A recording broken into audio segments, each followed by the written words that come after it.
like to begin now. We'll begin with an icebreaker. For those online, there will be a QR code that you can scan to answer the question. For those in the room, the QR code will be posted shortly. Okay, I'd like to invite Mr. Daniel Owusu, our country partner for Deloitte Ghana. Okay, good morning, everyone, and welcome to Deloitte Place. For many years, we have had this section all by doing virtually, but this is the first time we have had a combination, the virtual as well as partial in-person events. And we are hoping that we'll keep to time. Once again, let me welcome all of you for making time to join us for this important event. For those of you who are joining us virtually, thank you for making time and spending your units to join us. We appreciate that. Let me mention and welcome our Deputy Minister, Honorable Abna Osei Asare. She's always been around us and she's always been ready to answer questions when we call on her. Honorable, welcome. Let me also welcome Dr. Theo Echampon, economist and political risk analyst. Mr. Mark Bedu Abuaji, CEO, Ghana National Chamber of Commerce and Industry. Adubia Esiama Abuaji, Vice Chair, Association of Ghana Industries. Welcome to Deloitte Place. Thank you very much for acceding to our invitation. The state of our economy. The post-pandemic period has seen various fiscal and monetary policies to revamp the Ghana's economy. Prior to the pandemic, our economy was growing the fastest in sub-Saharan Africa. And we want to put that in context. So what we are looking at is the post-pandemic scenario and where we find ourselves. How did it all start? It started with the credit agencies starting to downgrade our economy. And when it started, we were watching from A, B, as if they were just counting the alphabet, but it has significant effect on what we are talking about here.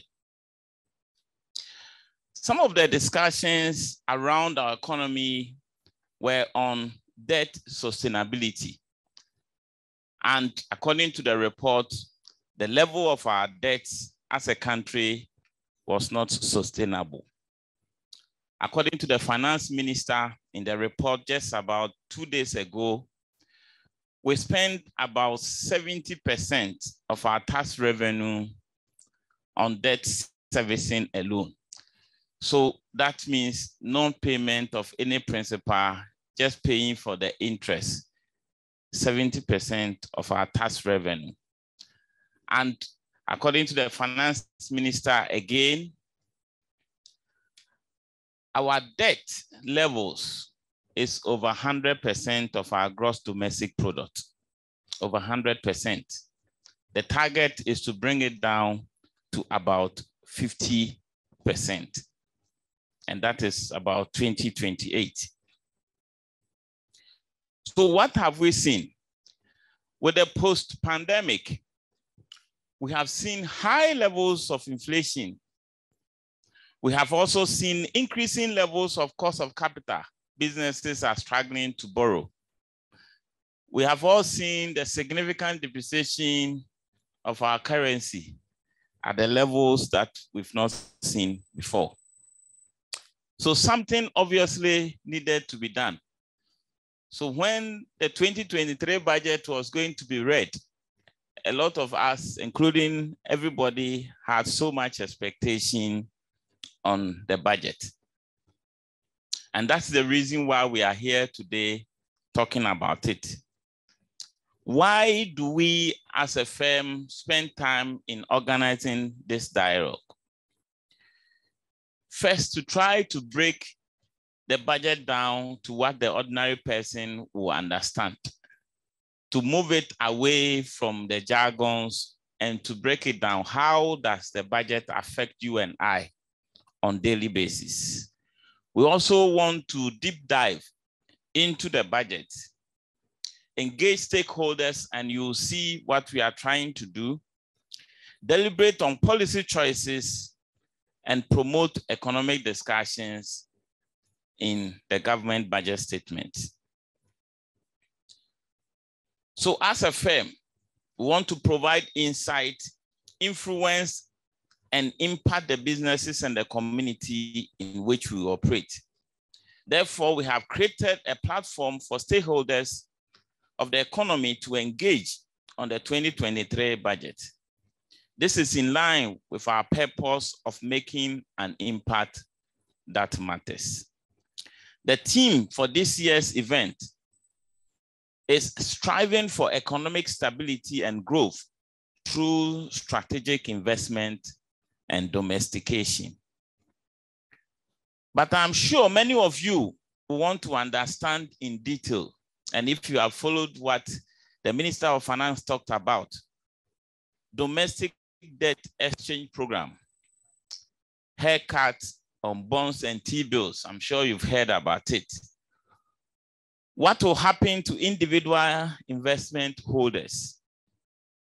What about my pensions?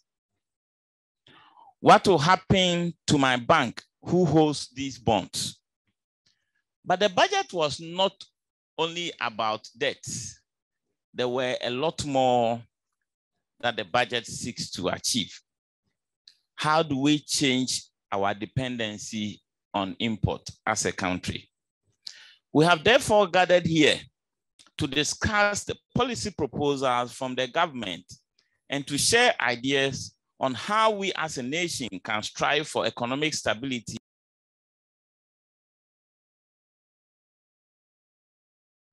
Once again, let me welcome you all to Deloitte Economic Dialogue and look forward to a fruitful discussion. Thank you very much. Thank you.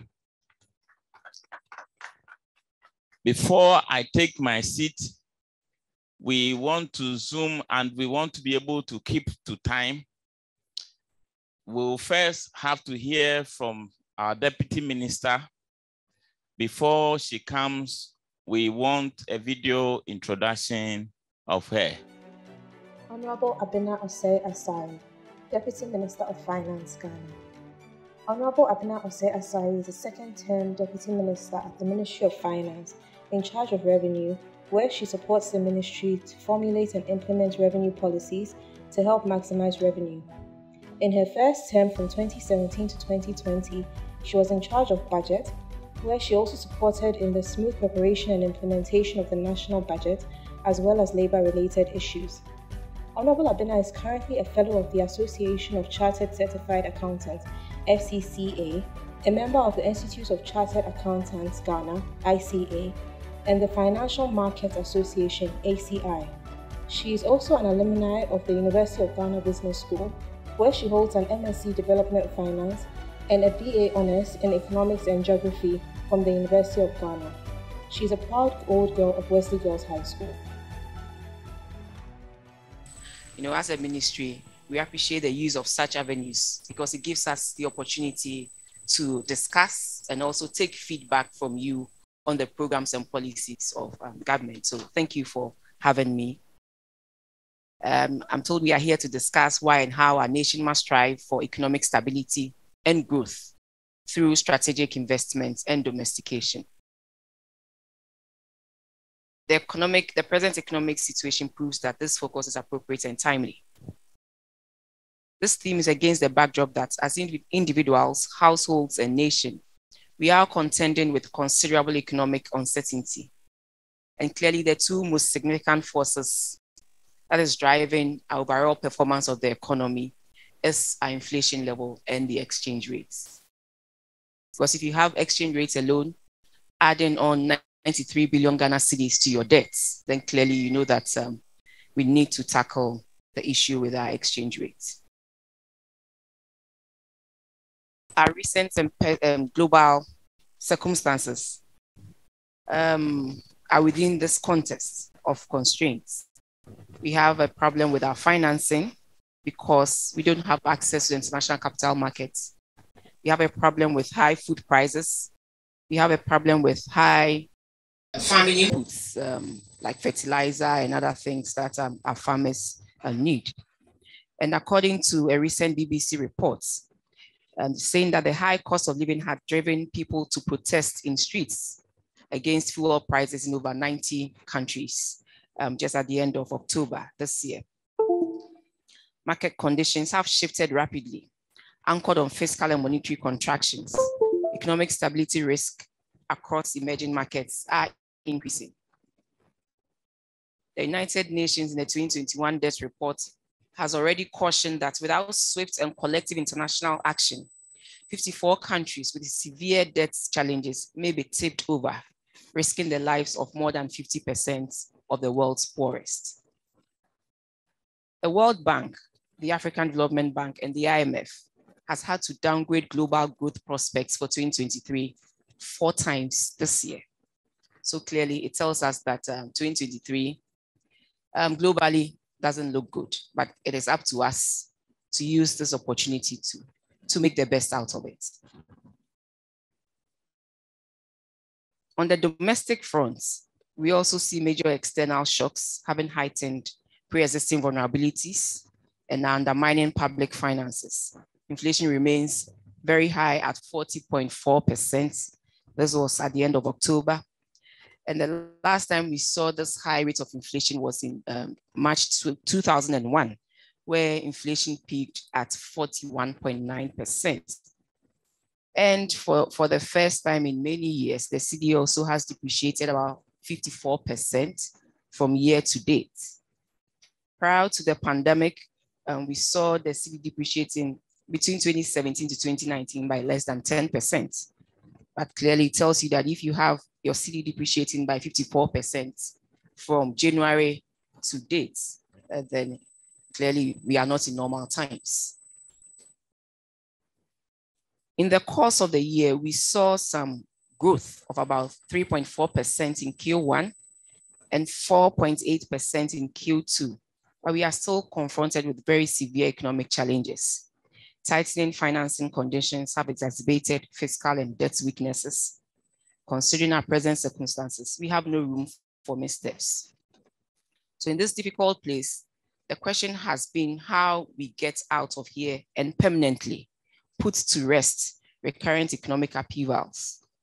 Usually there's an unquestionable unanimity that structural transformation through strategic investment and domestication is the answer. Indeed, domestication will reduce the impacts of the demand for US dollars on our socioeconomic lives. It is believed that annually we import about 10 billion worth of goods.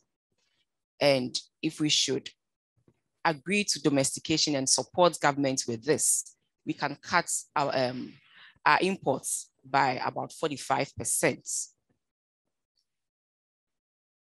The things we do import are mainly food in the form of rice, fish, sugar, and also in the pharmaceutical industry, we do import quite a lot, and computers as well in the other industries. To entrench domestication and import substitute, we will require a plan, a strategy, and a will to implement. A plan that promotes strategic investment in sectors where Ghana holds comparative advantage and builds competitive advantage in targeted areas. Government has thus swiftly consulted and prepared the post-COVID program for economic growth, PCPEG, which was outlined in the budget, and is based on these 7 pillars. We believe and are confident that if we should implement the PCPEG, it would enhance the economy's competitiveness, reduce the state's role, level the playing field for the private sector, improve the business climate, and foster a transition towards a greener economy. The first item on the PC peg is aggressively mobilizing domestic revenue. And that is why you see in the budget that government has come up with some revenue measures that we believe will help us address the situation. The second is streamlining and rationalizing expenditures. Again, in the budget, you see government cutting down on certain expenditures and ending some flagship programs to create space for other equally important ones, or to contract the expenditure in certain areas. The third is boosting local productive capacity, also promoting and diversifying exports, protecting the poor and the vulnerable. And there also you see government increasing the amount or the budget on issues that has to do with the vulnerable in the society. We also want to expand digital and climate responsive fiscal infrastructure, and finally implement the structural and public reforms that we believe will help us reduce leakages and wastage, and also bring about the needed stability that we want to see in our economy. So ladies and gentlemen, this is a massive program of structural change. And this explains why the Honorable Minister in his budget speech intimated that we are embarking on a journey to fundamentally reposition our economy. And it's a holistic program to reset the entire economy. And we need you all on board to help us do this. So obviously this repositioning and resetting is closely aligned with the theme of today's session, which is thriving for economic stability and growth through strategic investment and domestication. On this new journey, government is resolute in its dedication to economic stability with growth. One cannot be at the expense of the other. We know that strategic investments will foster domestication, even as we seek to stabilize. We know that public spending has the power to guide the speed and the scope of inclusive growth. Government will also be supporting large-scale agriculture and agribusiness interventions through the Development Bank of Ghana, which has already approved 500 million Ghana cedis for targeted operations. We will also intensify efforts to promote the local production and use of organic fertilizer. We will continue to pursue the economic enclave projects under the Ghana Cares program, which is seeking to cultivate about 110,000 acres of stable imported goods such as rice, maize, vegetables, and also poultry. We'll extend about $400 million in agricultural insurance to eligible farmers under the Ghana Agricultural Insurance Program. Again, we are implementing the Youth Start initiative with the banking sector and faith-based organizations to enable the youth harness local opportunities. We also sustaining the one district, one factory interventions, which we have seen about 167 factories at various levels of implementation in Ghana currently as we speak. And we will use this to, and as well as anchor industries to make more goods in our country and help in the import substitution agenda. Again, government is also supporting over 200 Ghanaian companies to enter the African markets, including about 70 1D, 1F companies under the AFCFTA arrangements. And finally, government is promoting climate finance initiatives to drive inclusive growth. So clearly the Holy Grail here is a structural transformation through competitive import substitution. Whilst improved coordination and policy coherence will be critical, our journey to domestication will also require considerable resources and partnership. Government is thus determined to enhance domestic revenue mobilization, streamline expenditures, and set the nation on a path to fiscal consolidation, debt sustainability, and transformation. To this end, key revenue measures have been proposed in the 2023 budget to enable more people contribute a little more to national recovery efforts. And we've all heard of an increase in the VAT by 2.5%. So VAT moves from 12.5% to 15% if Parliament approves the revenue measure.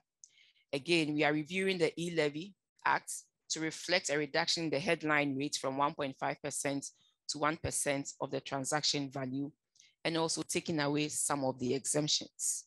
And that will also be subject to approval by Parliament. We are also intensifying the implementation of the VAT invoicing system to enhance compliance, as well as also revising some income-based taxes.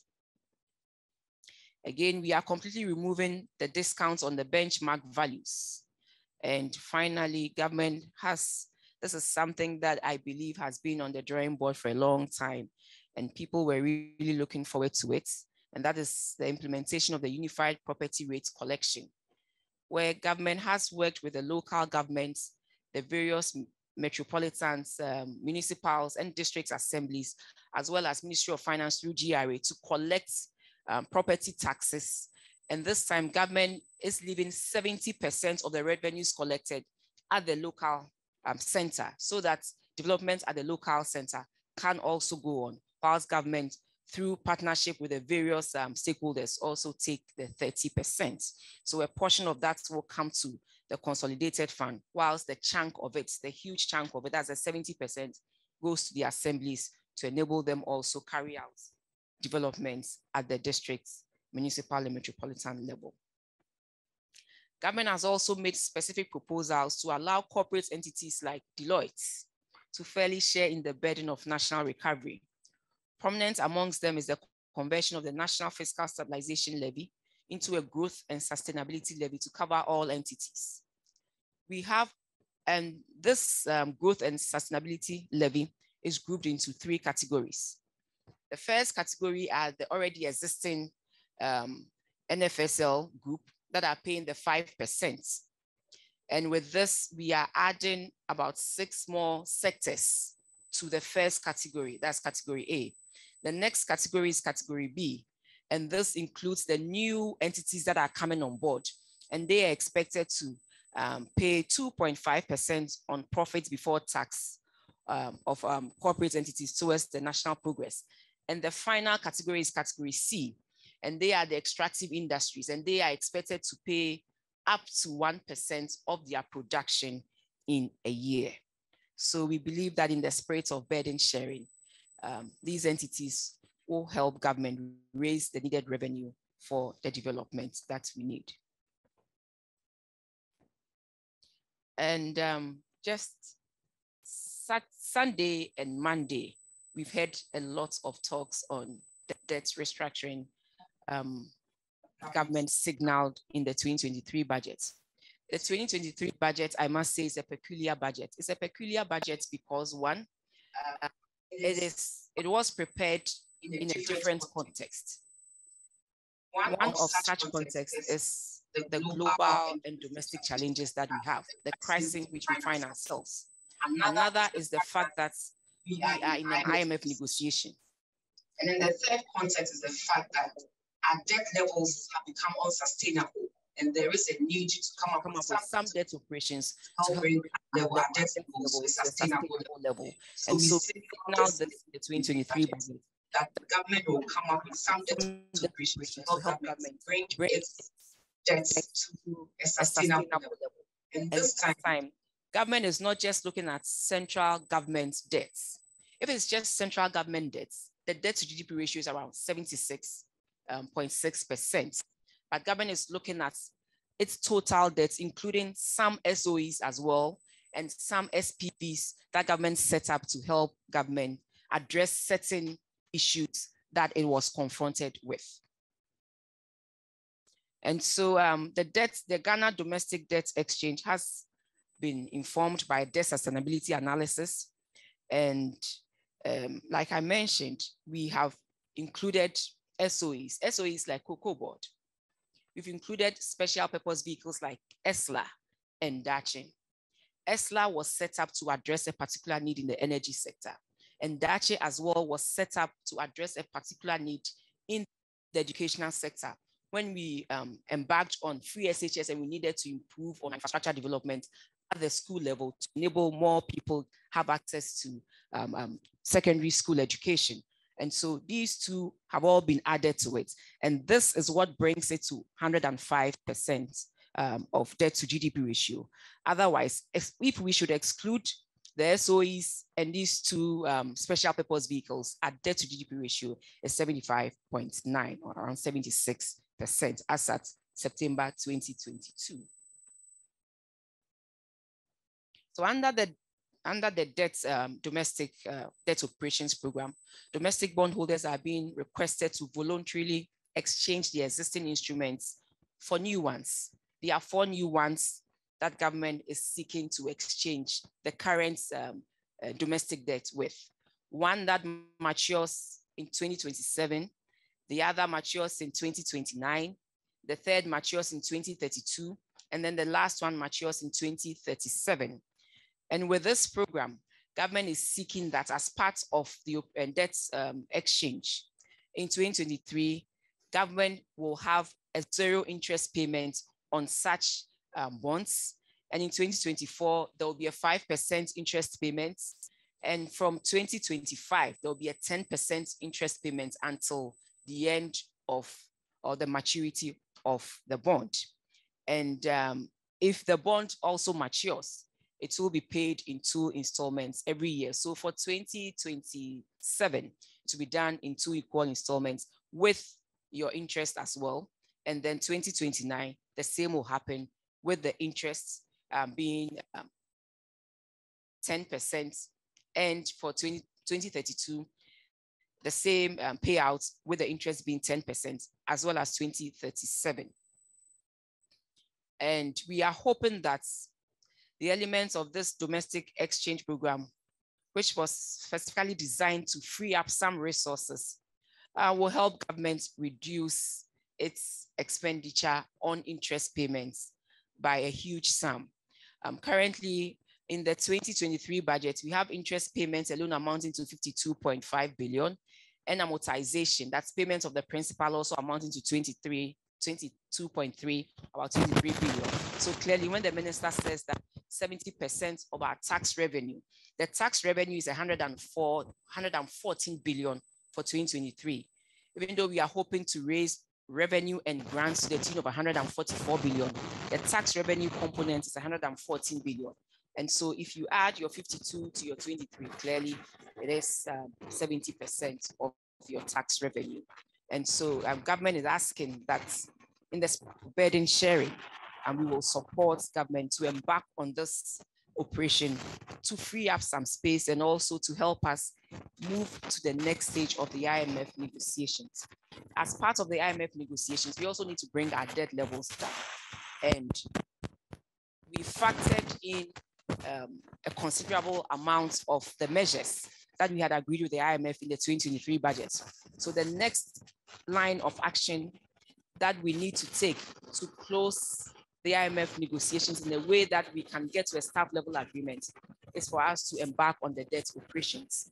And so that is why we are pleading, and it's voluntary, that you support government in this regard, so that we can move on to the next stage, reach an IMF and staff level agreement, and then, if possible, before the year ends, close on the IMF negotiations, we can have some revenue in the form of forex that we so dearly need to shore up our currency.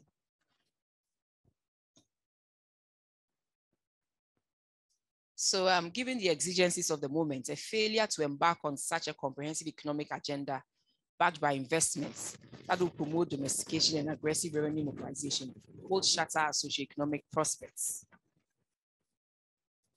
But there's some good news here. The World Bank, in a recent report entitled Ghana Rising, has indicated that if we successfully pursued needed reforms, we will transition into an upper middle income within a decade.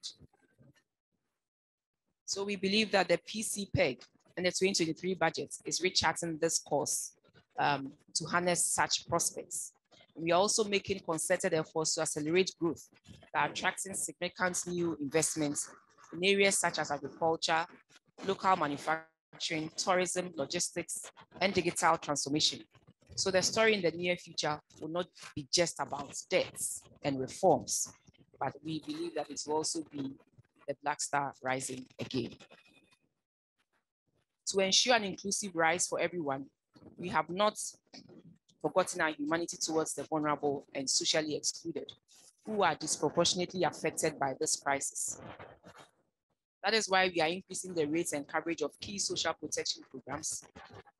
such as the LEAP school feeding capitation grants, and government is continuing to pursue the free SHS agenda to level the playing ground for all and sundry. Government is also supporting the expansion, rehabilitation, and establishment of manufacturing plants to enhance our productive capacity. And there will also be strategic investments in key digital and fiscal infrastructure, all to support the growth agenda. To ensure we remedy concerns relating to access to finance, institutions such as the Development Bank of Ghana will step in to support SMEs with equity and debt finance. I believe that together, we are truly in for an eventful and rewarding 2023. Despite the dim,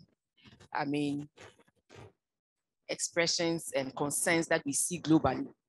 If in 2020, in the midst of all the COVID, Sub-Saharan Africa saw some negative growth, but governments, Ghana, through your support and the policies that it's implemented, managed to see some positive growth. We believe that we can do the same with your support and government as well. So personally, I am confident that we have designed a well-consulted plan and program to get us out of this difficult place. A critical part of the plan is to strategically invest in the real sector and promote domestication. The pre-COVID era, we demonstrated the discipline to execute our plans for economic stability and sustained growth. We have the will and the desire to embark on this new journey of national renewal. As in the pre-COVID era, we cannot do this alone and on our own. We require and need the active participation and support of all our people and partners. And that is why I'm delighted that we can spend some time today to engage and sharpen our focus. And once again, I want to thank you for this opportunity because it's going to give us the avenue to explain our policies in detail and also take very good feedback from you to help us implement the 2023 budget. Thank you very much. So I think on the economic front, the minister has mentioned what we're targeting and what the plan is. We have some ambitious plans. If you recall, the first credit rating agency or some of the credit rating agencies highlighted some things that we should be concerned about as a country. The first one was our low revenue base. The second was our rising debt levels. The third was slow down fiscal consolidation. And then the fourth was the fact that obviously the government didn't have a clear majority in Parliament, but gradually things are changing, right? So these were the four things that in the first downgrade that came up. And in the course of time, what government is proposing to do is to address all these challenges. And so the budget presentation seeks to address one, the low revenue base, two, the slowdown in fiscal consolidation, third, the rising debt levels, which is part of the reason for this domestic debt restructuring plan that was announced over the weekend. So as you recall, some of you were concerned that even your simple investment or your normal investment in T-bills were going to be affected. Clearly, your T-bill is not going to be affected, and even individual bond holders. So if you, as a person, you have a bond, you should not be concerned at all. I think these are the two things that at least has allayed the fears and the anxiety that a lot of people had. So first, the question for those of you online, the question is, what topics are you looking forward to be discussed in this budget? So we have quite a number of options available, but if you scan the QR code with your phone, you will get it. If you are online, you see the link. So just scan and then share your answers. So the answers are being projected. People are picking all manner of options. So I think it will be clearer as we go through. So you have option to pick haircut issue. So you've got IMF, the blue one at the end, IMF program. Then we got Ghana debt restructuring, which is the highest. And then we have the domestication, import substitution and domestication, and then depreciation of the cedi. So debt restructuring, I'm sure as part of the discussions on the panel discussions, we'll talk about the debt restructuring from government perspective, and then for people online to share their ideas. People have investments. And I think the biggest question that has been asked is pensions and pension fund investment. We are all contributors of pension funds. So where are our fund managers putting their money, and how is it going to affect us as those who are contributing to the pension? We've got a summary of the key economic indicators. As you have here, we have GDP growth. The target in 2022 was 3.7, and as of September, or as of June this year, we had achieved 3.5% GDP growth. So GDP growth is targeted at this year at about 3.7. We had achieved about 3.5 this year, and we're hoping to get to 3.8 next year. Inflation, per the revised estimate of inflation, about 28.5 for the year 2022. As of September this year, our inflation was 37.2%, and we are projecting 18.9% next year. Fiscal deficits, we projecting 6.6 by the end of the year. By September this year, our deficit was about 7.4 on cash basis. In terms of depreciation of the local currency against the major currencies, in 2021, the cedi depreciated by 1.79 against the dollar. 2022, as we speak, or as of September, the cedi has depreciated by 53.8%. So just last year, 2%, and this year, about 53.8%. So you can see the effect. Against the pound, last year was under 1%, 0.8%. This year, the depreciation is about 45.7%. The cedi to the euro, last year, 3.16%. This year, 46.9%. So our medium targets, as you know, Ghana's long-term inflation target is 8 plus or minus 2%. So next year, we are projecting 18.9%. And with an IMF program that we expect to reach at some point this year, we expect inflation to reduce all the way to the 8% plus or 2% in 2026.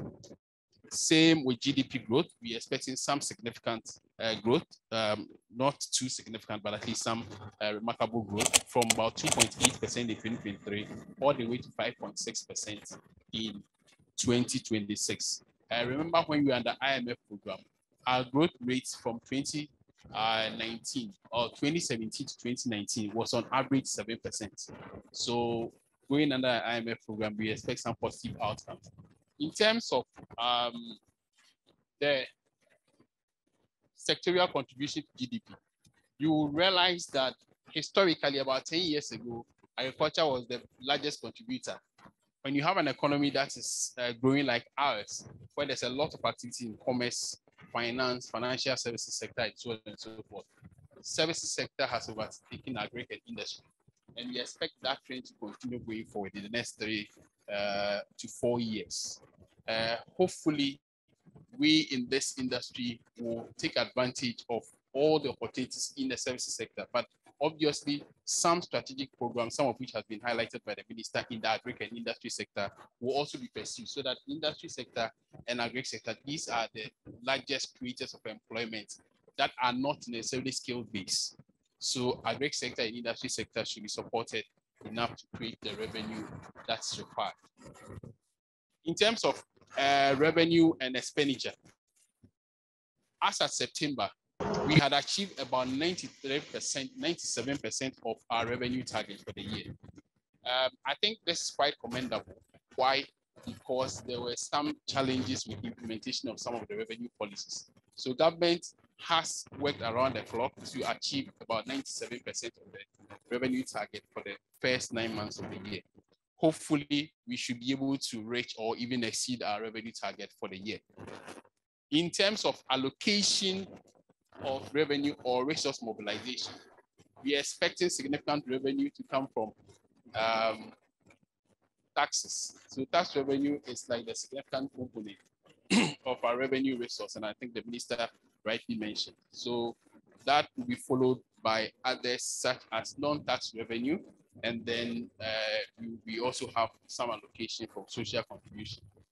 In terms of expenditure, if you add arrears, our expenditure for the first 9 months of the year was 105% against budget. So we overspent by about 5%. But without arrears, we spent 97% against budget. So there was 3 percentage point difference. So quite, the biggest movement was arrears. So in terms of arrears, we spent about 682% excess of arrears. And obviously, you can understand as a government that's continuing, a lot of these things will happen. But on cash basis, we spent about 97% of our target for the year. Going forward, 2023, resource allocation. Interest payments is going to be about 27.5% of total government expenditure next year. This will be followed by compensation of 23%, and then the others. So you can see why we have to embark on a restructuring program, because historically compensation seems to be the biggest component of our expenditure, but this has been displaced by interest payments. So that's why we need some form of debt restructuring. I mentioned in the summary that we are concerned about our budget deficit. Our budget deficit is very important, and we have to take note of that, because we have what we call the Fiscal Responsibility Act, which caps our deficit at 5%. And so we should be moving, or we are gradually moving towards fiscal consolidation of 5% by 2025. And so we are watching our budget deficits, reducing the deficits, and then making sure we are reaching the point where we have consolidated. So in terms of public debt, the minister has discussed extensively, but our public debt has risen from 173 billion Ghana cedis in 2018 to, as we speak now, to 467 billion. And I think there are some key drivers. There were about 3 or 4 drivers that were explained in last year's budget, which I think we should discuss for the benefit of those who were not aware. So you should be mindful there were about 3 billions that were spent on 3 things. So the first one was financial sector cleanup. We spent about $3 billion on average, about 21 billion Ghana cedis, followed by COVID expenditure, unforeseen and unplanned expenditure on COVID, about 3 billion. That's another 21 or 20 billion Ghana cedis. Energy sector, excess capacity charges. We use some money to sort that out. And I think it is striking, and something that we should be mindful of is the movement in our forex.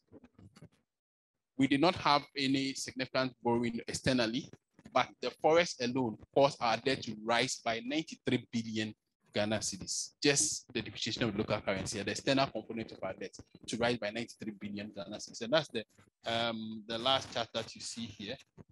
So about 93 billion in movement in forex.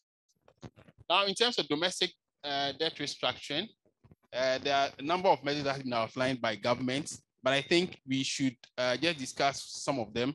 So government is looking at raising some concessional loan facilities, which will actually dilute our commercial facilities then component. And then in terms of collaboration with some stakeholders to manage our external debt, then there are some proposals for the Ghana Domestic Debt Exchange, which has been discussed extensively.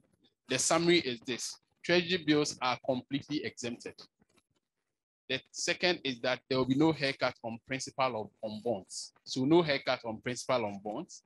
And then the third is that individual holders of bonds will not be affected. So those who are holders of bonds individual will not be affected. So that's the summary. Now this chart is striking. I think I did a presentation to one of our clients, and they kind of found this chart very interesting.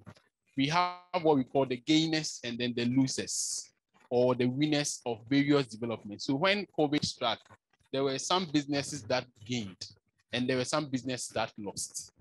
So when COVID struck, the gainers were the pharmaceuticals, the e-commerce, the telecoms, logistics, and information technology. So they benefited from that. And then there are those who lost are tourism and hospitality, aviation, construction, manufacturing, education, and the rest. So you can see when COVID struck, that's happened. That's what happened. Now, Russia-Ukraine war struck, and then the oil and gas industry guys are benefiting, right? And then the rest are actually taking the hit. So what are we supposed to do as a government? I think the 7 points that has been outlined, Minister mentioned. Aggressively mobilize domestic revenue. I think it's something that we cannot negotiate at all. Boost local productive capacity, promote and diversify exports, implement structural and public sector reforms. I think that's something that's so critical. Expand digital climate response, protect the poor and vulnerable, and streamline expenditure. The next item is revision of VAT from 12.5% to 15%. And I think we have discussed that extensively, the impact of this on cost of goods to the average consumer.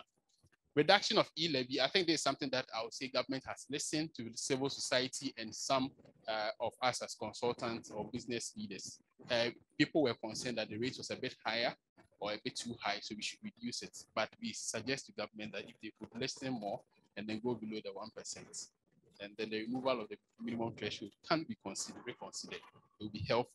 Then revision of excise tax on certain products, so tobacco, spirits, and introduction of excise tax on electronic smoking devices. Now, on the spirit front, remember, this excise tax on spirits excludes spirits that are used for pharmaceutical or scientific purposes. So you would have some of these spirits that are used for industrial, pharmaceutical, or scientific purposes. Those are excluded. It's a spirit that people will consume. And Christmas is coming, they use for other things. So we are talking about those spirits, yes. Then I think for the purpose of our discussion today, abolition of benchmark discount policy in 2023 is something that is going to help in what we are looking at as import substitution or domestication. So we will not be importing things. The last time I had the Ghana Association of Industry, and then I think the Labor Union, and they said one of Ghana's biggest imports is intestines, what they call yamadia. I was surprised. Intestine that people used to eat at the choba, that's one of Ghana's biggest imports. I was surprised. So just kill the goats that are walking around and remove the intestine and sell to Ghanaians. Why do we import that? So those are things that we should be concerned about. We are importing virtually everything. Then I think the last is revision of duty rates on products that can be sufficiently manufactured in Ghana. So that's a very good policy, and we should welcome that. So the last session is waivers and exemptions. There's going to be increase in concessionary corporate tax rates. So there are some companies that enjoy concessionary rates, those in agro-processing and so on, at 1%. We are asking them that, oh, you have enjoyed enough, just increase it to 5%. So that's something that's going to happen. And freeze on tax waivers for foreign companies and review of tax exemption for free zone mining, oil and gas. So at least those who have been enjoying your honeymoon days are over. Then unification of tax loss carry forward rules for priority sectors. Then reinstatement of road tolls.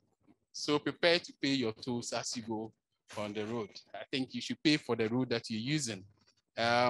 And I think there's a last thing here, review of tax for betting and gaming industry. So introduction of tax on gross gaming revenues of gaming companies to replace corporate tax and VAT. So gross revenue from gaming, not when you win, but your gross revenue as people are betting. And I think this World Cup, people have been betting. So let's pass the law now before the tournament ends so that you get the gains now. So I think I'll suggest that. And then the last one, introduction of withholding tax on winning on gambling. So those who like gambling, those who like all the games, now the winning, not your losses. The winning, you are going to be paying tax on them. I think this sets the pace for our discussion on domestication and stability and growth of our economy. So thank you very much. You zoom straight to the panel discussion. Thank you. Mark Bedu Abuaji, CEO, Ghana National Chamber of Commerce and Industry. Mr. Mark Bedu Abuaji is the Chief Executive Officer of the Ghana National Chamber of Commerce and Industry. Before taking the position of Chief Executive Officer in 2014, he served as Head of Research and Advocacy at the Chamber. Mr. Bedu Abuaji also worked in strategic planning and research, Risk Management Department of the National Investment Bank, NIB. Mr. Bedu Abuaji is an economist and a chartered accountant. He holds a Master of Philosophy MPhil in Economics from the University of Ghana, Legon, Collaborative Master of Arts, CMA in Corporate Finance and Investment and Labor Economics, Nairobi, Kenya. He is an expert in private sector development and international trade and finance. Adobia Isiama Abuaji, Vice Chair, Association of Ghana Industries. Adobia Isiama Abuaji is a member of the Association of Ghana Industries, AGI, through the automobile sector and has represented the association in several dialogue sessions, policy issues and advocacy. She is also the AGI representative at the National Trade Facilitation Committee and the Vice Chairperson of the Tema region of AGI. Adobia was once the chairperson of the Greater Accra Regional Shippers Committee of the Ghana Shippers Authority, where she equally assisted the authority to advocate on behalf of shippers in general. She has an appreciable exposure and knowledge in international trade, shipping and logistics, and custom procedures in Ghana through her job as the branch manager of Japan Motors Tema. Adobia holds a master's degree in business administration, finance option from the Central University, and a bachelor's degree in accounting and finance from GIMPA. Gideon Ayiowu, partner, tax and regulatory services. Gideon Ayiowu is a tax and regulatory partner in Deloitte, Ghana. He is a chartered accountant with over 16 years Big Four accounting firm experience, working with clients across all business spectrums by providing tax advisory services. Over the years, he has had a stint in the United Kingdom and has led several tax engagements for privately held businesses and large publicly held corporations in Ghana, Liberia, Sierra Leone, and Gambia.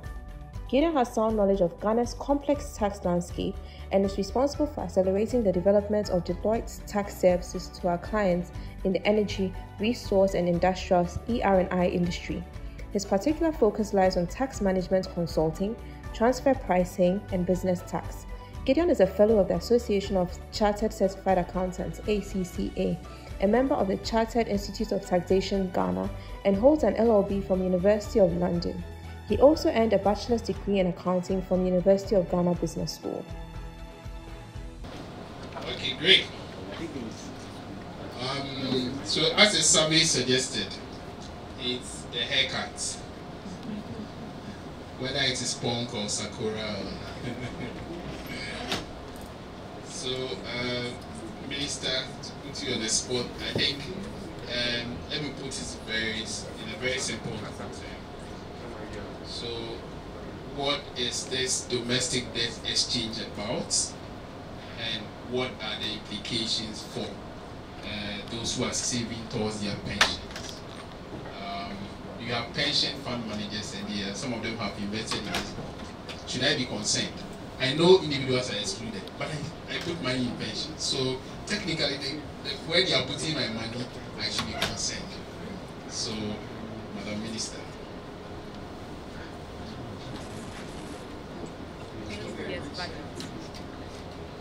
as part of measures to stabilize the economy, we needed to come up with some fiscal consolidation measures, as well as debt measures, or debt sustainability measures. The fiscal consolidation measures were we coming up with more revenue to reduce our dependence on debts, and also showing a cut in our expenditure so that we can also reduce our deficits. And as part of the budget completes, we also needed to come up with a debt operation that will best help our nation move from its current position to a debt sustainability level of 55% of debt to GDP ratio by 2028. And so as part of that, and also as part of government negotiating an IMF program that we believe will help support our balance of payments issues and also stabilize the economy, we needed to come up with a debt operations measure. And this is what we have. And this was announced on Sunday evening by the Minister that we are embarking on a debt exchange where current bondholders will have to come and receive new terms of bonds from governments, and it's been structured into 4 different arrangements. But there were some exemptions, and the exemptions were bill holder, you were exempted from that. And also individual bond holders were also exempted from the debt restructuring.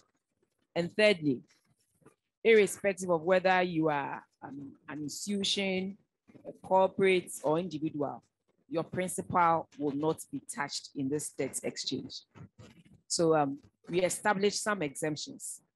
I'll go over the exemptions again. The exemptions were that: 1, all treasury bill holders were exempted from the debt restructuring. And at the end of the maturity period, the holder gets whatever is due him or her. Secondly, individual bond holders were also exempt from the debt restructuring. And thirdly, irrespective of whether you are an institution, a company, an individual, your principal invested in any bond will not be touched. So at the end of it all, you will get the principal you invested in the bond. And again, the current bonds that we have, all bonds as at 1st December 2022, are going to be exchanged for new bonds. And these 4 new bonds come with a new, if I must put it this way, term sheets. Because whenever we go to borrow, we have a term sheet, and the term sheet talks about the tenor and then the rate as well. And so this new term sheet is proposing 4 different payment tenors. We have the first one maturing in 2027,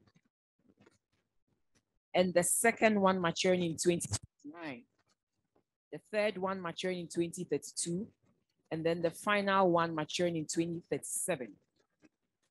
And for all bond holders from 2023, government is saying that it is not in a position, and as part of the restructuring terms, it is not in a position to pay interest on bonds in 2023. So in 2023, the tenor, the rates, the coupon rate is 0.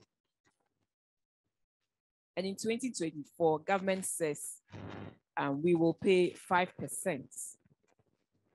In 2024, it's going to be 10%. Sorry, in 2025, it's going to be 10%. So 0 in 2023, 5% in 2024, and then 10% in 2025 to the end of the maturity period. That's 2027, if yes. So, and in terms of the payments at the maturity dates, this is how government is going to do it. For the first, in 2027, government will pay 17% of that. So assuming you have 100 Ghana cedis, government will pay 17 Ghana cedis in 2027. The next maturing window of 2029, government will pay another 17%. So that will be another 70 cedis due you, in addition to the coupon rates that government pays. And then in 2032, government will pay 25% of that. So that is 25 cedis. And the final date of 2037, government will pay 41%. So that will also be 41 cedis. My friends are smiling. Unbelievable. We are in a very tight situation. The economy is in crisis. And whatever we have to do to salvage the economy and stabilize the economy is what we are doing. It is a very bitter process. We can feel it. But at the moment, we are asking all and sundry to support government to achieve this or to make this possible. Because if we are able to cross this, and encourage this voluntary participation, we will move to the next stage of the IMF negotiations. And we need that to help our businesses also thrive, because they will need that forex. They will need that stability in this country. And we will need that support from everybody to make this happen. This is our country. We are at a crossroads, and we are asking citizens to support governments, get to the next stage in the IMF negotiations that will help stabilize the economy, and then get us back on track. And with the support of the PC-PED program that government has outlined, we believe within the medium term, Ghana can rise again. So this is the nature of the debt exchange that we have. And like I said, it is voluntary, but we are encouraging everybody to participate. The various terms will be outlined by our various financial institutions, our asset managers, and they will help us fill out a form telling government exactly the amount of bonds we hold, whether it's individual, whether it's institutional. And then we are working with the regulatory authorities as well, and to make sure that whoever it is, be it a pensioner, an individual, everybody's investment will not be lost at the end of the day. That is the assurance that we can give you, that at the end of the day, nobody will lose his or her investments. We are looking at the coupon rates that maybe at this time, you have a coupon rate of 25%, and government is saying that in 2023, it is going to be 0%, but it is for a reason. It is to support this agenda to move our nation to the next stage. It is not something that is pleasant, but at the moment, it is something that is necessary to enable us move on to the next stage. So we are encouraging and pleading with all of us to enroll on the voluntary participation of this debt exchange to help us move on to the next level. One may ask, how did we sit for it to get to this level? But if you have your currency depreciating by close to 54%, which is partly not due to only domestic issues. We saw fuel prices going up. In March 2022, fuel prices went up to way above $100 per barrel. And in this year, we couldn't also go to the international capital markets, meaning that the regular source of forex that we were bringing in to help our OMCs go get fuel from outside was also absent. And BOG had to rely on its buffers. But at a point in time, it had to maintain, it couldn't go beyond a certain minimum. And so that also, in all, when demand was way higher than the supply of foreign currency, it resulted in some actions on our currency as well. And so at this moment, this is our country, this is where we live, and this is where we are. And I think government has been open and transparent about it. And we are asking that we all support government to move on to the next stage that will help build our economy, the next stage that will help stabilize the economy and move the economy forward. And so that is, in short, the nature of the Yeah, so, Madam Minister, I think a quick one. So if it's voluntary, others can choose not to embark on the program. So if I'm an institution, I decide not to go by that, do I get paid for something? I don't want to start on those steps. What I want to say is that we are encouraging everybody to participate. Yes, if you decide not to, I mean, at the current rates and existing conditions, whatever is due will be given to you. But we are encouraging everybody to help us move on to the next stage by participating in this voluntary debt exchange. But yes, if you decide not to, I mean, whatever is due you at the current rate and in the current circumstances, I think will be given to you. But let me use this medium to encourage all of us to participate. Let's assume everybody, yes. So thank you very much. It's just a plea and an encouragement to all of us to help build our nation and move it from where we currently find ourselves as a result of the crisis.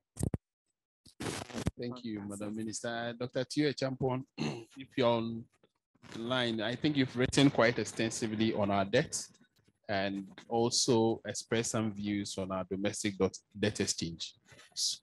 So, Dr. Tio Champon, if you could share. See the one I was with on CT last night. Yes. So, Doc. You made some interesting submissions. That's what I'm asking. Yes. So it may be him, Dr. Theo Champon, political risk analyst and economist. Dr. Theo Champon is a petroleum economist and political risk analyst with over 6 years' experience in providing economic and investment analysis, as well as strategic advice and research support for projects in the global energy industry. His work focuses on fiscal and other tax-related issues in the upstream oil and gas and downstream energy markets. He has extensive consultancy experience in building fiscal models, performing macroeconomic analysis, and working with governments and international institutions in developing countries. Theo's country risk analysis experience covers political and business risks in sub-Saharan Africa, which includes providing risk forecasts and analysis on the impacts of business risks, namely tax, legal, and operational, on industry sectors and companies, including of war, terrorism, and political unrest. Mark, I guess you've heard the pointers that the minister mentioned to support industry, local industry. So I think the question for you is, benchmark discount is going to be abolished. We have some other policies aimed at import substitution. So how can industries in Ghana take advantage of all these measures that have been undertaken or that are going to be implemented in the budget? We are importing, like I said, intestines. I don't want to hear that you have imported intestine, not even 1 ton in Ghana. So how can we take advantage and then not import these things? Well, thank you very much for the opportunity to be here. Let me say that we are here to provide a fair feedback and assessment of the budget, not to bastardize it, because we need confidence to drive the economy. Our economy over the years is such that we, as we all know, we import almost export less, more or less like the raw materials that we export. And some of the challenges we are facing as a result of the structure of the economy. But when this benchmark policy was introduced, it had caused to ask questions about the motivation behind this. But this economy that is one district, one factory, another thing. Imports less expensive and more competitive than the local production.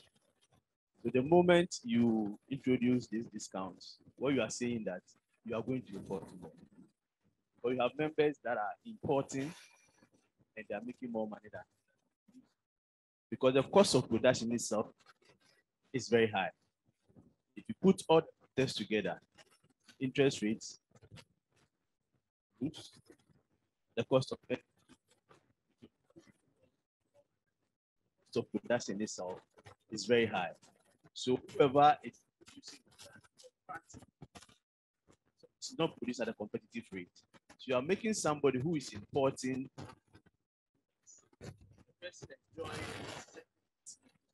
this rate of less than even 10%, even in the sub-region. That person has a cost of energy at a lower rate. So the cost of production, even at that level, lower. And then a person is importing, and you are making it expensive and import. And obviously,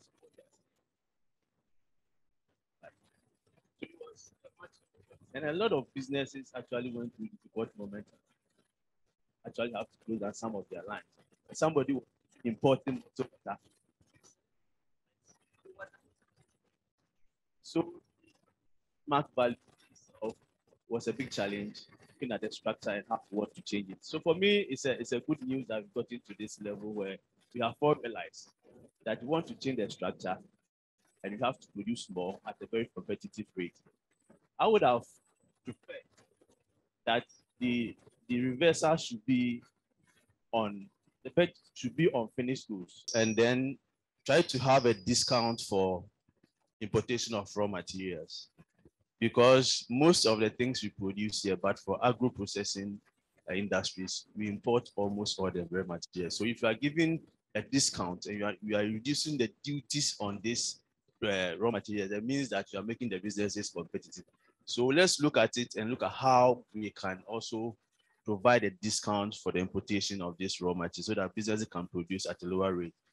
Beyond that, I think we should also look at our tax system when it comes to production to move from a pre-production taxation to a post-production taxation. If you are bringing in raw materials and other items and machines, you end up paying a huge duties on this product. There's a process where if you produce and you export, you are able to get a duty drawback. The duty drawback will stay there for 20 years and you not get it. So all these things feed into the cost of production, making our production costs very high and businesses uncompetitive when it comes to this production. Now we are operating in a certain environment that whatever decision we take should not be just for Ghana, but for the ASCFTA, for the African continent-wide decision. So whatever we are doing should ensure that businesses are competitive. Now, if you move the tax from the pre-production level to post-production level, what you are seeing is that at the end of it, you can get and is improving taxes that are higher. Business will be able to pay more taxes because the production cost is less. They're able to also sell their product at a level where people will be able to buy. So much as you are reducing the cost, you're also increasing the revenue of businesses. So the bottom line becomes like that, and they'll be able to pay more taxes. So it's a good thing, but let's look at how we can make it more attractive for businesses within Ghana. So Adobia, I guess you speak the same language, so you're next. I'm sure you have something to say, but see some taxes that have been introduced. So we are abolishing the discount, and yet some other taxes are being introduced. So as businesses, could you propose to government that we need money, as the minister said, but it should not be at the expense of the business that we want to promote or we want to enhance to grow? So what are some of the other proposals that you suggest from the EGI side? Okay, thank you for the opportunity. I think those are good discussions for businesses. And like you said, if indeed we want to industrialize, then the policies we outline should give that indication. But then if we don't see that indication, then I don't get how we can attract the strategic investment we're talking about. For the taxes that are being introduced, I'll tackle the VAT first. It's obvious, 2.5%. But the effective rate when VAT was 17.5% was actually 19.25% because of the decoupling, the Get Fan and the China and all that.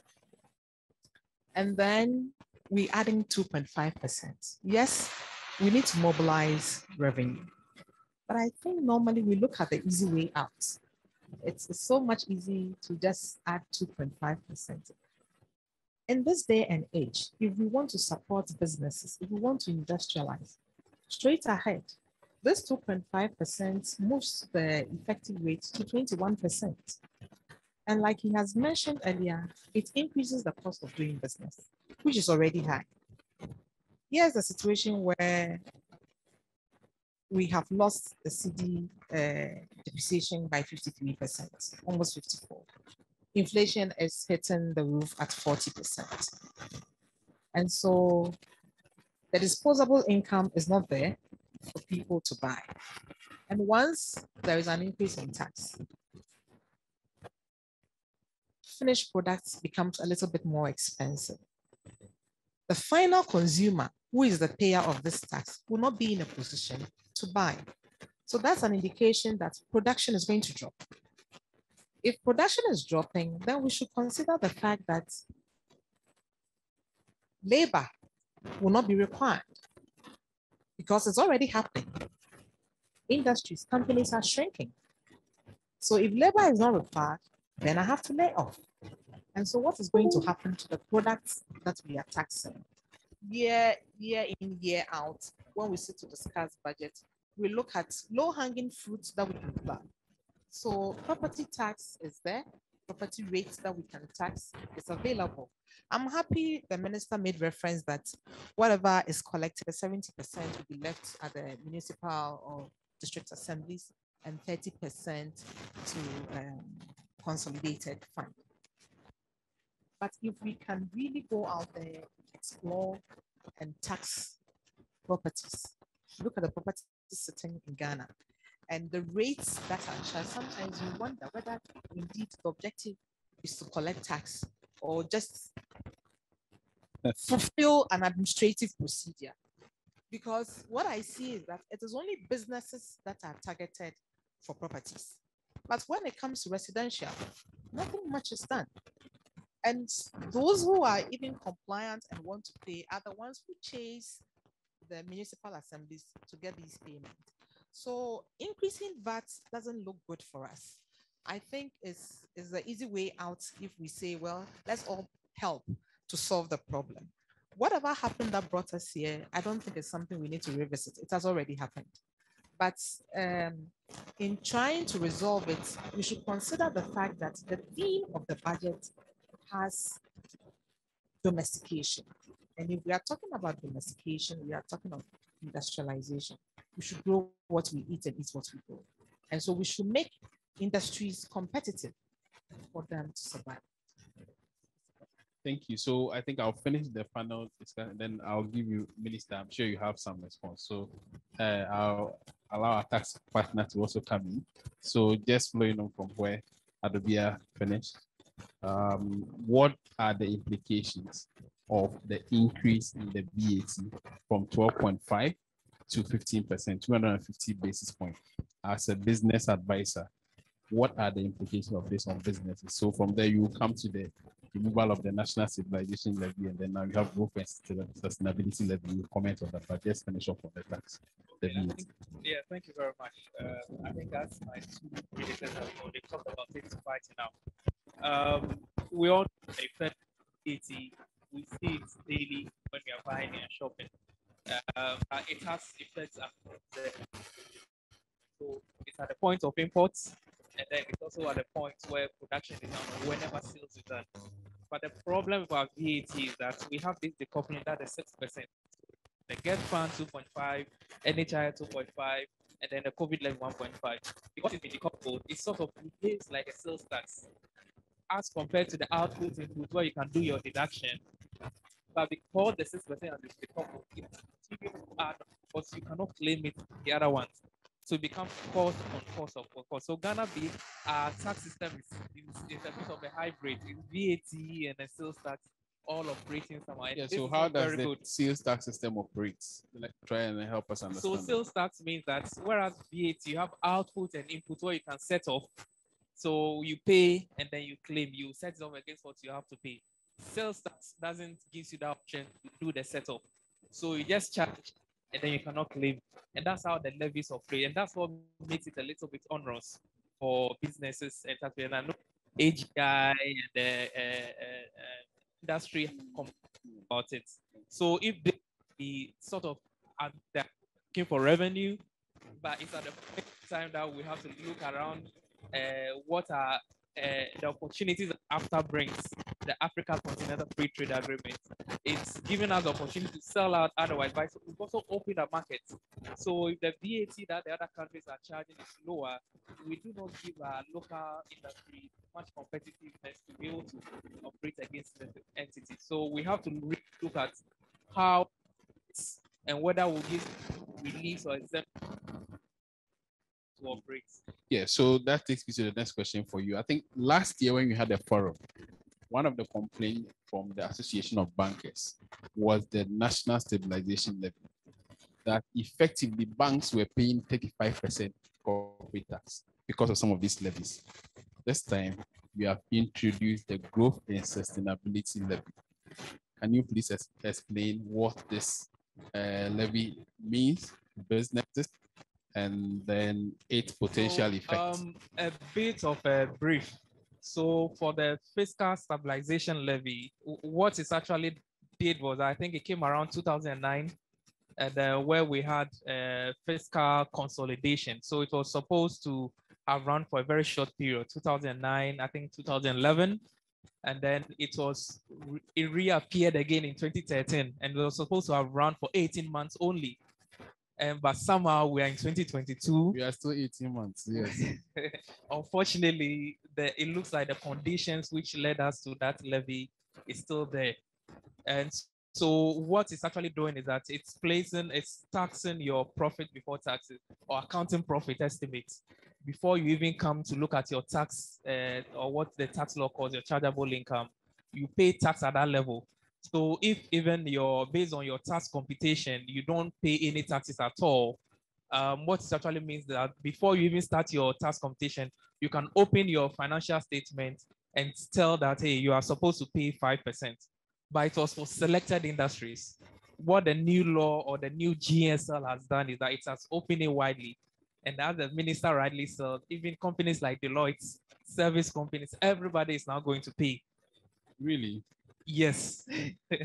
So whereas it's making enough revenue for enabling government to close their deficits and helping them rake in more additional revenue, it means that for companies operating in Ghana, they have to pay more taxes in terms of on their bottom line.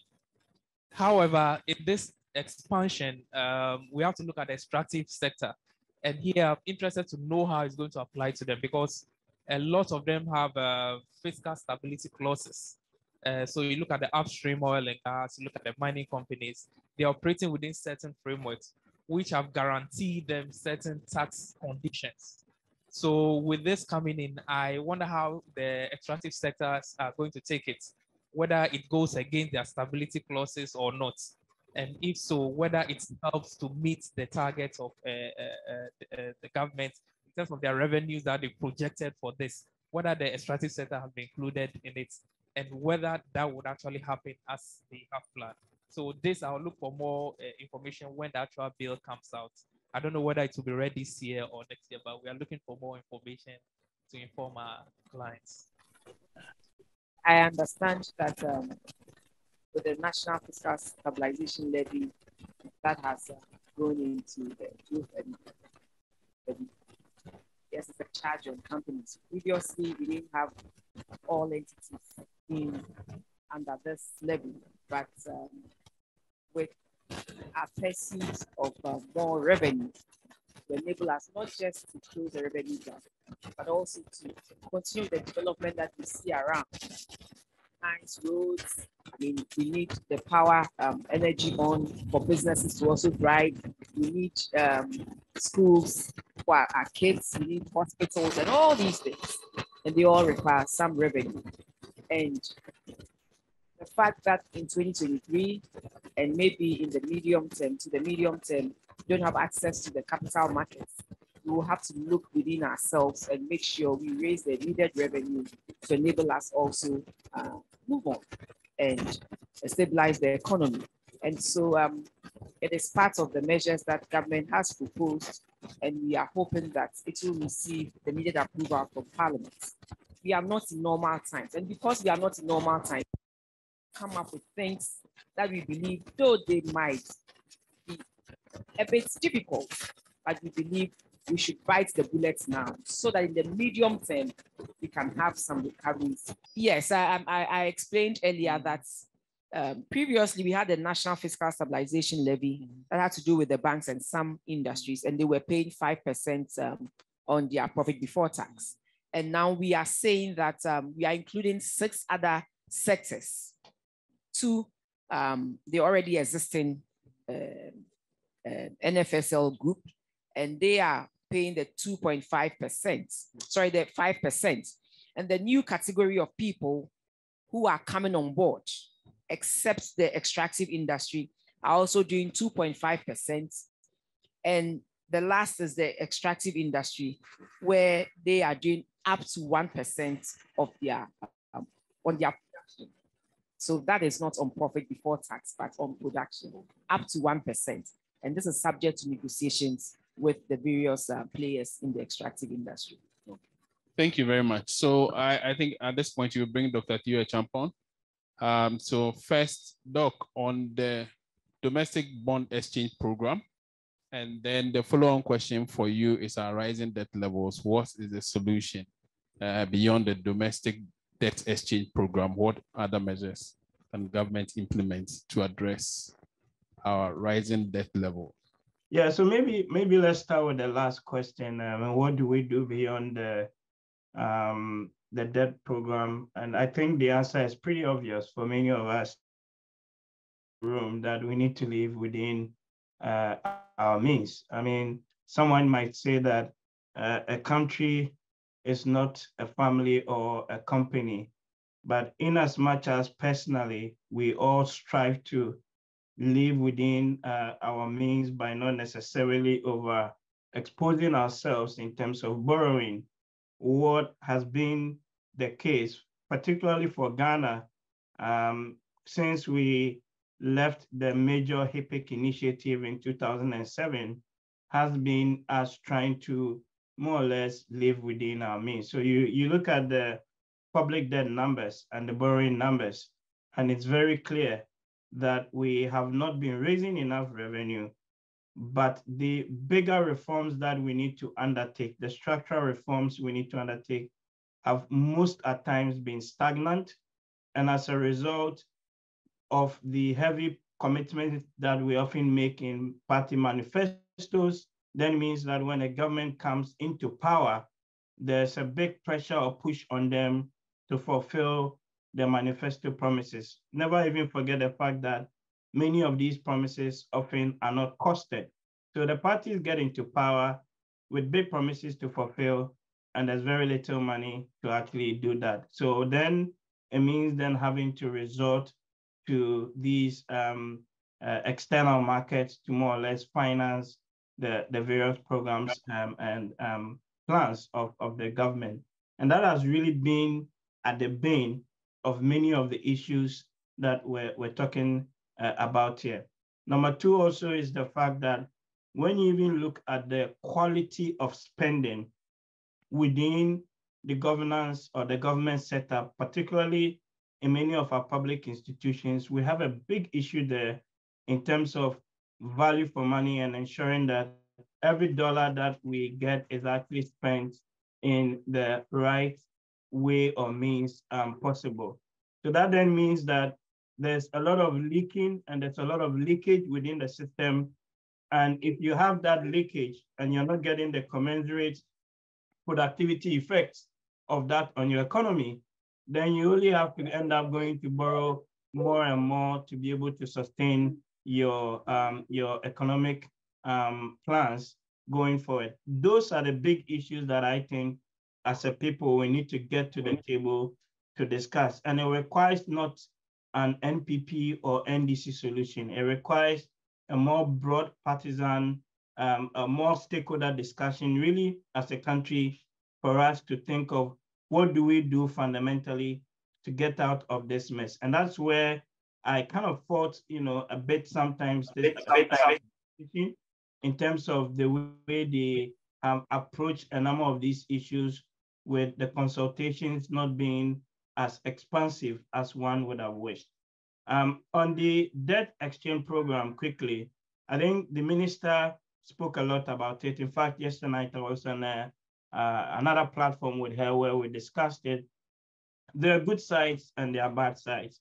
The good side of it is that when you look at the instruments that government sells or uses to raise debt, there are three key things, or there are three key ones. There are treasury bills, treasury notes, and treasury bonds. The statement that was issued was very clear that the holders and all holders of treasury bills would get repaid the full value of their investments on maturity. So that is both your principal and the interest will be paid. And that's great. We commend the government for that.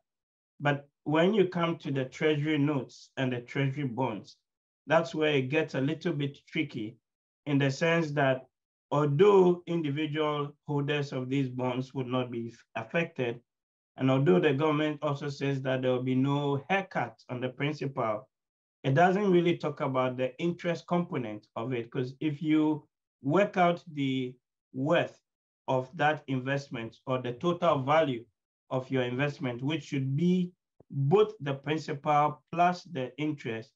And you take the current proposals of the 4 new bonds and you work it out and work the numbers out. Actually, for the institutional investors, they are going to be losing out. Of course, the government says that there's a financial stability fund or something along those lines that they're going to help establish together with their development partners to provide liquidity support. But even that fund itself is still going to add on to the public debt. So in a sense, the very problem we're trying to address in a way is us kicking the can slightly further down the road. So it buys us some reprieve in the short term, but there would be significant, losses for a number of institutional investors. And then, of course, it might even further add to the debt numbers that we're talking about. So what that really means at the end of the day is that the 55% debt to GDP numbers that the government is anticipating to reach in the next couple of years, I doubt that we'll actually get to that level. Gideon, I'll come to you on digitization, how we can take advantage of digitization. We have converted our TIN numbers or our national identification card to tax identification numbers. So we should all be filing our taxes. Why are we not doing that? And how can we take advantage of digitization? So, Mark. Thank you very much. I think you are more concerned about my dear. So, and our goods are there. So my first point is for us to enjoy made in Ghana goods. So let's enjoy our goods, yeah, my dear, from our goods and not import them.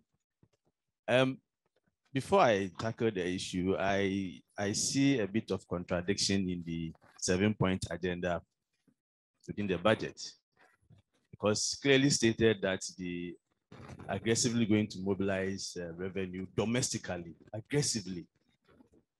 The agenda 3 and 4 is talking about boosting domestic capacity and also export and diversification, which means that that is a role of the private sector. Now, if you look at our revenue component of the 144 billion, 78% of it is tax related. And the tax is affecting businesses and consumers. So a part of it is translating into higher cost of production. A part of it is also going to cause a reduction in the revenue of businesses. So when you look at this, VAT, and I think it's been spoken about, might have to do with the structure, which has been discussed.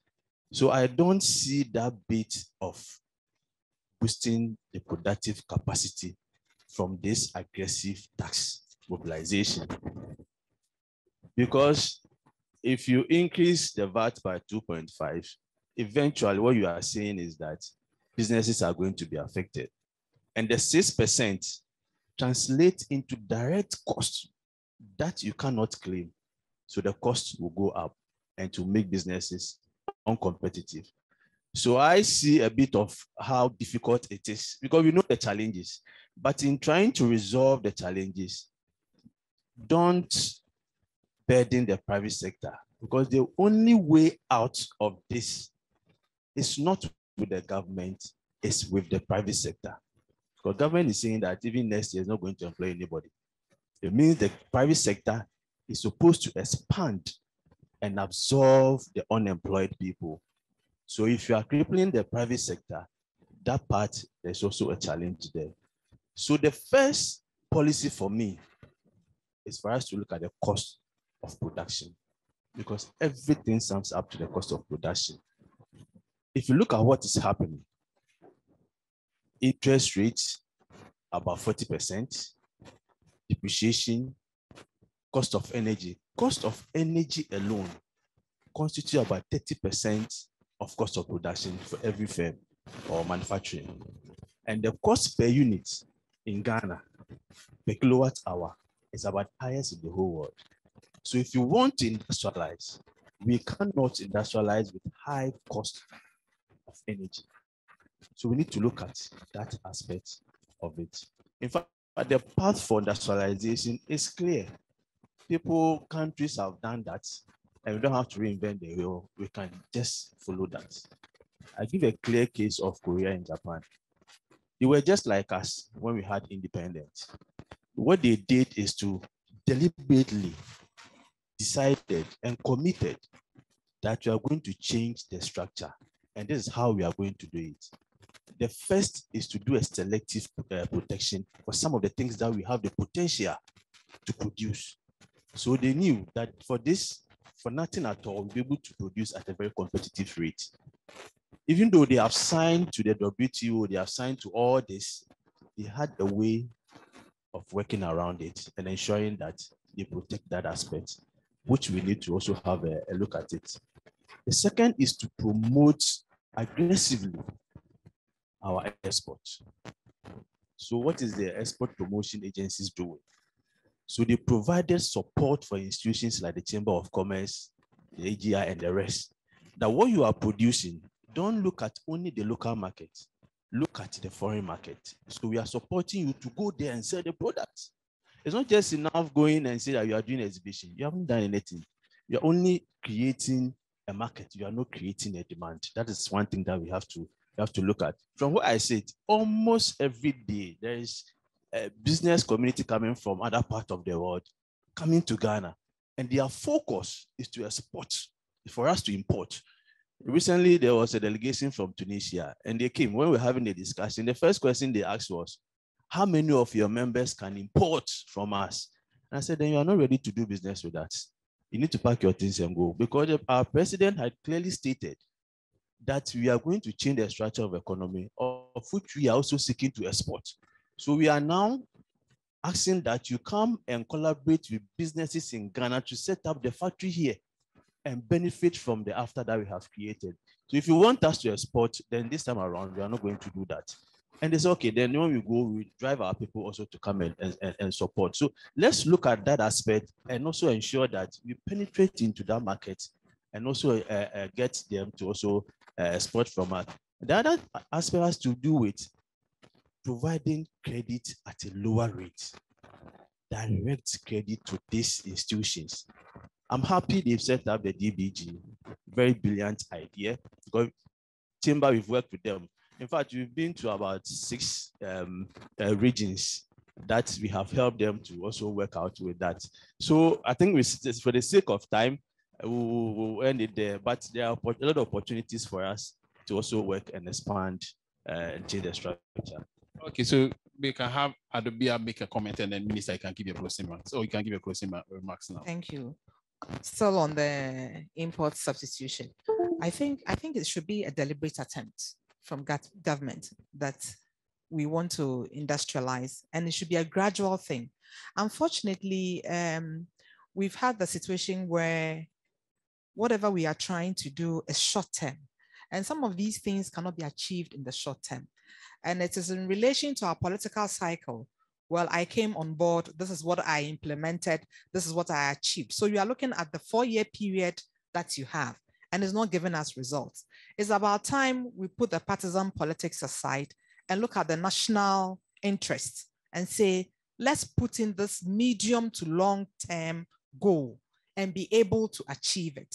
If we are looking at import substitution, then the budget should have some alignment to support industries, to fill in the gap, because you can't just shut it off.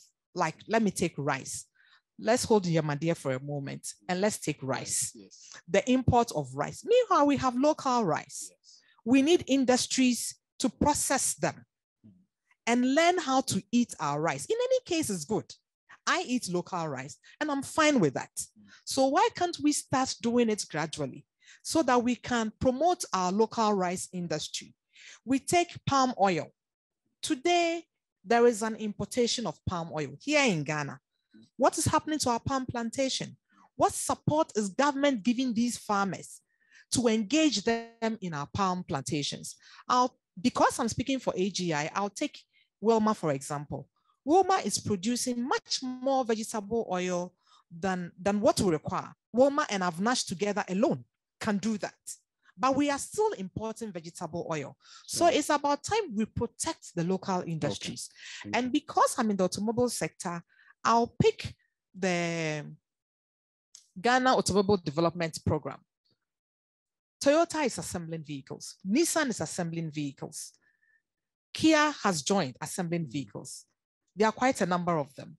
CFAO is equally doing that. We should be buying those vehicles. Yes. Can we afford We should them? be buying those vehicles. And beyond that, we need the political will to do what we say we want to do, to make those industries grow. Okay, thank you. When we started, let me land here. Sir. When we started, the promise was that, and this is millions of dollars investment. The promise was that once we start, we are going to ban the importation of used and salvage vehicles. Up until today, they are coming in. We said we are going to increase import duty to 35% flat to protect this industry. But we are not doing it. So these are some of the things I think we should be looking at. To give a Thank you. Thank you very much, Adobia. Sometimes it's interesting. One side will be saying, we said we were going to do this. This ban on vehicle importation beyond a certain number of years. I mean, we're in this country not long ago when a section of the public said there was no way they were going to allow the law to kick in. AGI never spoke up. So we also expect that when government comes out with laws and policies that it wants to implement, we should have support from all the groups so that government will be able to implement this. And you mentioned government creating an enabling environment. Whatever environment government has to create, government will need revenue to do that. And so government will have to raise some revenue. In terms of businesses, the 1D, 1F factories that government has supported private people to come up with, huge exemptions are given to these 1D, 1F factories. And they come through Parliament every time we grant an exemptions. The Ministry of Trade, I know, is also working with some businesses to make sure that they have access to relatively cheaper capital that they can use. And so government is working in that area. Government has also focused on making land accessible to the private sector and to help produce some selected items like rice and maize, and also go into poultry. And in the budget, it was mentioned that we have about 110,000 acres ready. And we are hoping that our private people will take advantage of that and also support governments with the production of rice, maize, and also go into poultry as well. Professor Echampon mentioned the Financial Stability Fund. Yes, it's a fund that we believe government should set up to help some of the banks and financial institutions who will be affected adversely as a result that's restructuring. In the long run, we will be able to bring our interest rates down. And so if even we are committing government to this 1 billion, in the long run, the savings that we will make in bringing down the interest rates, the savings that we will make in making sure our financial institutions are intact far outweighs whatever costs we will incur at the initial stages. And so yes, government is going to set up the Financial Stability Fund and also give some liquidity support to these banks through the regulatory authorities. They are going to work with them and make sure that they come up with tools that will help stabilize the financial sector. In government going out to do this debt exchange, we will not compromise the stability of our financial institutions. So definitely we will need some backups. Government will do its parts and the regulatory bodies will also do their parts. It is envisaged that this 2023 budget will raise revenues to the 144 billion. Our expenditures will come up to 190 billion. But if we are able to go through with this debt operations, in the long run, we'll be able to reduce the expenditures because 52.5 billion alone in the component is interest payments. If we're able to go through this debt operations, will cut down the expenditures drastically. We are hoping that our growth rates will move to about 2.8% of GDP. We are hoping that with all that is going on, our deficits will come to 7%. And we will be able to reduce inflation to about 18.9% at the end of 2023. So in a gist, this is what government is looking forward to achieving with the budgets. And we believe that if the debt operations should go through, we will move to the next stage of the IMF negotiations where we can reach a staff level agreement. And when we reach a staff level agreement, it means the board will have to sit on the agreements that we have made with the local partners, the IMF local partners here, and also bring the negotiations to an end, hopefully by the end of the year. And all things being equal, if this should go through, we will receive about $1.4 billion, which we will use to shore up our reserves and also to help boost the economy. And so this is what we are hoping to achieve with the 2023 budget. We call on AGI, we call on our businesses, we call on all the sectors and our fellow citizens sitting here to support government achieve this. We are in this together and we progress together. Thank you very much for this opportunity. The Ministry of Finance is very, very grateful for this opportunity because it gives us the moment to also share and expatiate on the policies and programs that we have in the budget. And we look forward to positive feedback from you and the panel here. I'm very, very grateful to have sat on this panel with all of you. Thank you.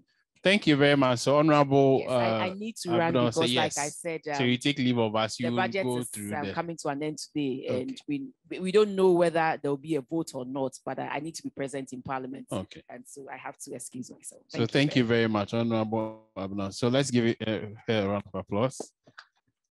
So, Dr. Tia Champon, we come to you on that for you to respond the impact of the credit downgrade on Ghana. So, Gideon, digitization. Yeah. Or digitization. Okay, so I think this is also one of the areas where the Ghana Revenue Authority has done very well. So they started taking filings by email. Later on, not far off from then they also, their online portal also came on. So you can now file withholding tax, for example. You can make payments, right? And they no longer accept even checks at the GRA offices. They've cleared their cashiers and everything. You can go to the banks, you can pay online. So in a way, the ease of paying taxes has been totally, it's been simplified. Then we've also started seeing ETCC, so tax clearance certificates. You can now do it online, although it's on a piloting basis. It's fairly going well. Then the drastic or significant game changer we've seen is the EVAT. So what they've done now is that it's also on a piloting basis. That's on a real time, as you are raising your invoices, GRA will have access to those invoicing, your revenue or your income. So they wouldn't even need to come in or do an audit. They can sit there and tell you that you've sold X amount of goods for day one, or you sold this for this month, for example.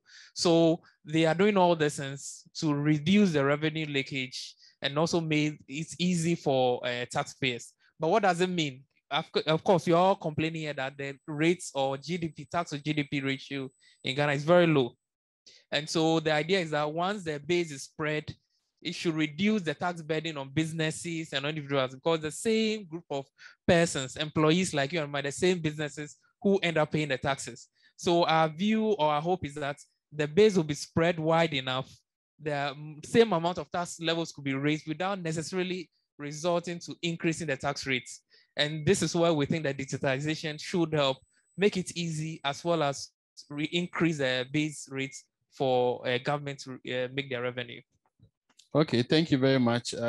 Is Dr. Tia Champon ready? Okay, sure, thank you. No, I mean, the several downgrades really just really made the cost of borrowing for the country go up. In fact, just before this session, I was checking or looking at the yields on Ghana's debt instruments that are traded on the foreign market. So predominantly a number of the Euro bonds, and some of them are trading almost close to 3,000 basis points. So basically, this is the difference between holding Ghanaian debt versus the US treasuries. And what that tells you really is that anything over 1,000 basis points is pretty much treated as junk, right, by these international creditors. And if you look, anytime that we have a downgrade, you see the yields also go up, because then it becomes much more onerous or more difficult to hold, Ghanaian debt in that matter. Sometimes you also see that reflecting a little bit even in the domestic yield curve on the secondary market, that local debt is also traded in within the country. The issue has been that because of our recourse to this heavy external borrowing over the last 10 or so years, it's even made it much more onerous for us, because there are times that we could have borrowed, for example, at between 6 to 7%, but because the underlying fundamentals tend to be relatively much weak, if we go to the market to, for example, borrow now, we're talking far in excess of, 10%. And of course, for Ghana, it's actually we even shut out from the capital markets for the next, few years until we get our house in order. But it is that we operate within a very hyper-globalized international economy, and any country such as Ghana or emerging markets such as Ghana that wants to borrow would have to make sure that it is in a position to service its debt. And the debt signals, or the indicators that we use to measure and assess these things, must be in the right place. So anytime there is news, and sometimes there's even confusion as to what form or shape a debt restructuring exercise would take, then it sends that signal is processed by the market, and you see the yields begin to spike up subsequently. So my expectation really is that post the debt restructuring agreement that has come out, or announcement, and then also post the IMF program that would also be announced in the coming weeks, if not months, we should expect to see the yields coming down, and that appropriately then being priced in terms of the likelihood of default or the other of Ghanaian debt. But the point is that anytime that you have a downgrade, the cost of borrowing goes up for a sovereign.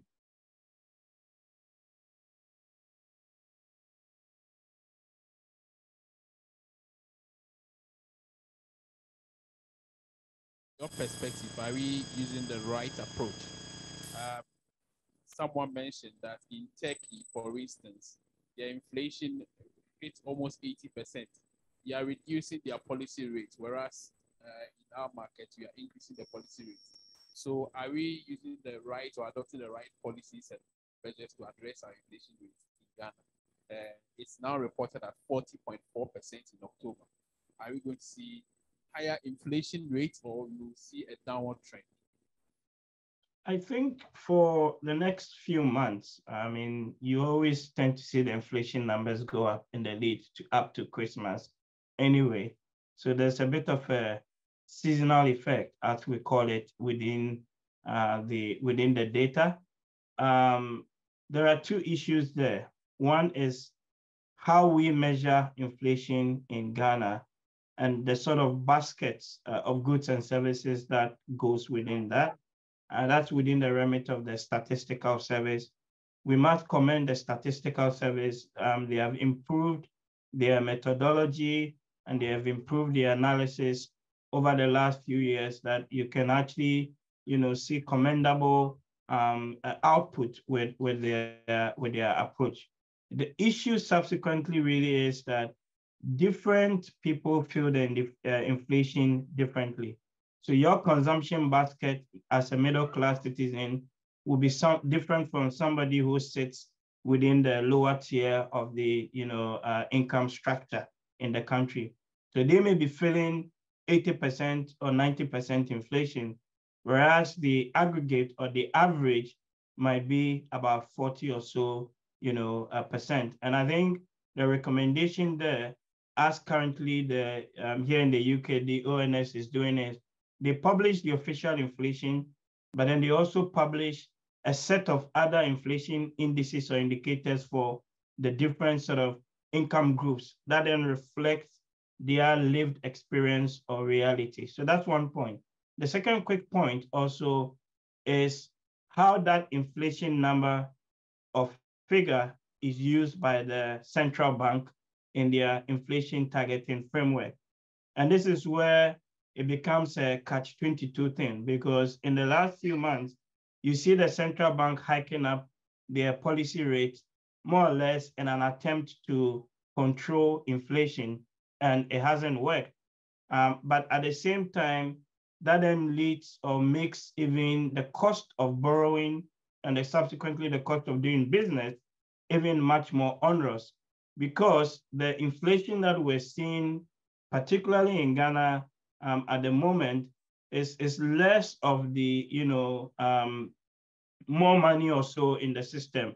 It's more supply driven, and you've got all these shocks within the global, economy, some of which is translating into the local economy in Ghana. So you can see a bit of a misdiagnosis of the problem, in my view, where the classic inflation sort of targeting framework, and if you track the data points, you see a big disconnect between what the central bank is attempting to do and then what sort of the official inflation figures are looking like, because the two, or the root causes of what is driving the inflation and subsequently how that fits into the policy framework has been, in my view, maybe a bit misdiagnosed.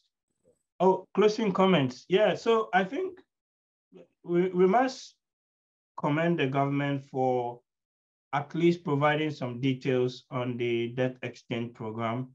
There are still some questions that aren't answered, or at least implicit, in the fact that there might be some interest rate losses.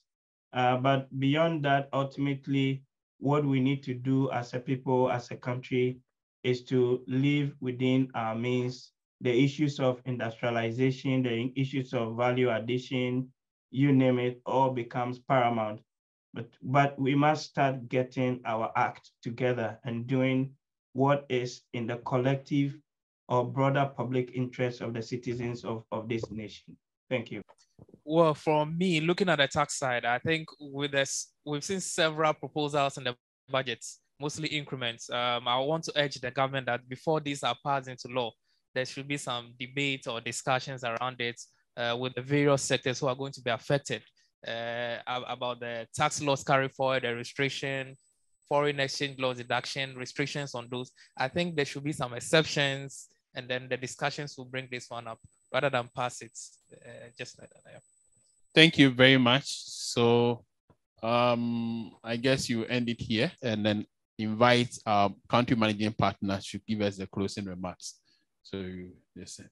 Okay, thank you very much. So the Deputy Minister said the budget is in discussion today and it could go to voting, and her vote is very crucial, so she has to be there. Yes. Let me say thank you to the team. Mark, thank you for your discussions and the insights that you're giving. Adubia, thank you. You are very passionate about the things that you talk about, and especially where you play, the roads, you talk about it. Dr.